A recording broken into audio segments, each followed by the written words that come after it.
Hi guys! For today's video is magluluto tayo ng alamang, ang ating paboritong alamang.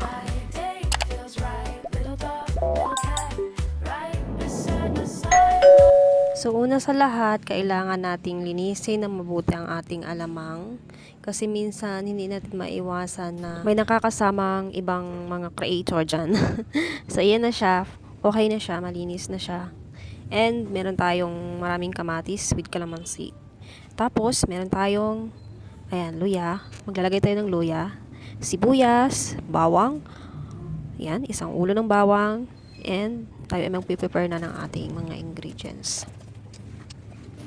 Guys, take note lang po, ang ating kalamansi ay hindi natin isasama sa ating lulutuin.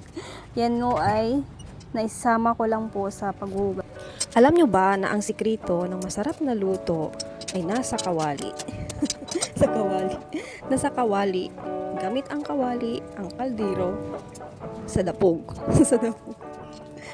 Basta sa kalan, gamit ang apoy at kahoy. Comment down below guys kung agree kayo doon. Kung mas masarap ba ang luto sa kahoy or sa kalan, gamit ang gasol. Ano bang mas masarap na luto sa tingin nyo?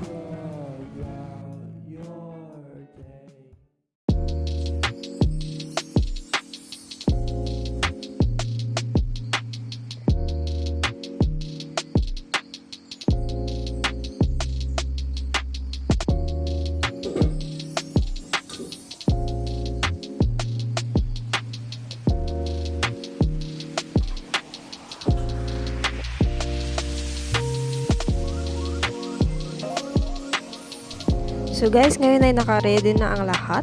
Naka-ready na ang lahat. So ngayon meron na tayong kawali at may mantika. At una nating gigisahin palagi ang luya natin. Until siya ay golden brown.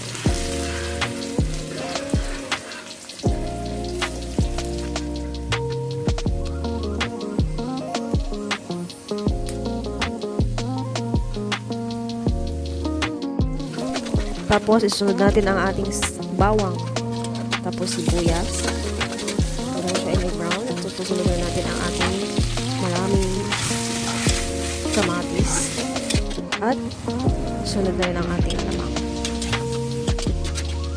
Ito ay iluluto natin, tatakpan natin hanggang siya ay magtubig. At, pag once na siya ay magtubig, kailangan na natin siya haluin ng haluin.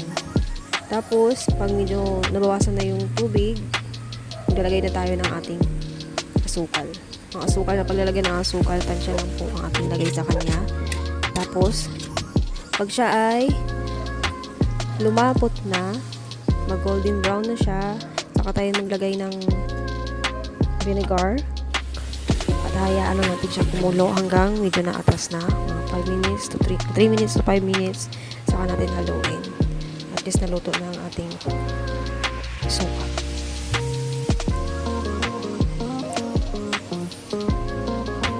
So guys, maglalagay tayo ng konting siling labuyo dito. Kailangan natin muna siyang pamantikain. Ang sikreto na mas masarap isa pa sa alamang is pagmamantikain natin siya itself.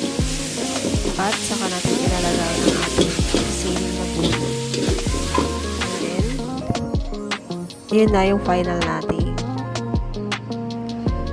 ingredients na ilalagay at ready na to serve ang ating alamang.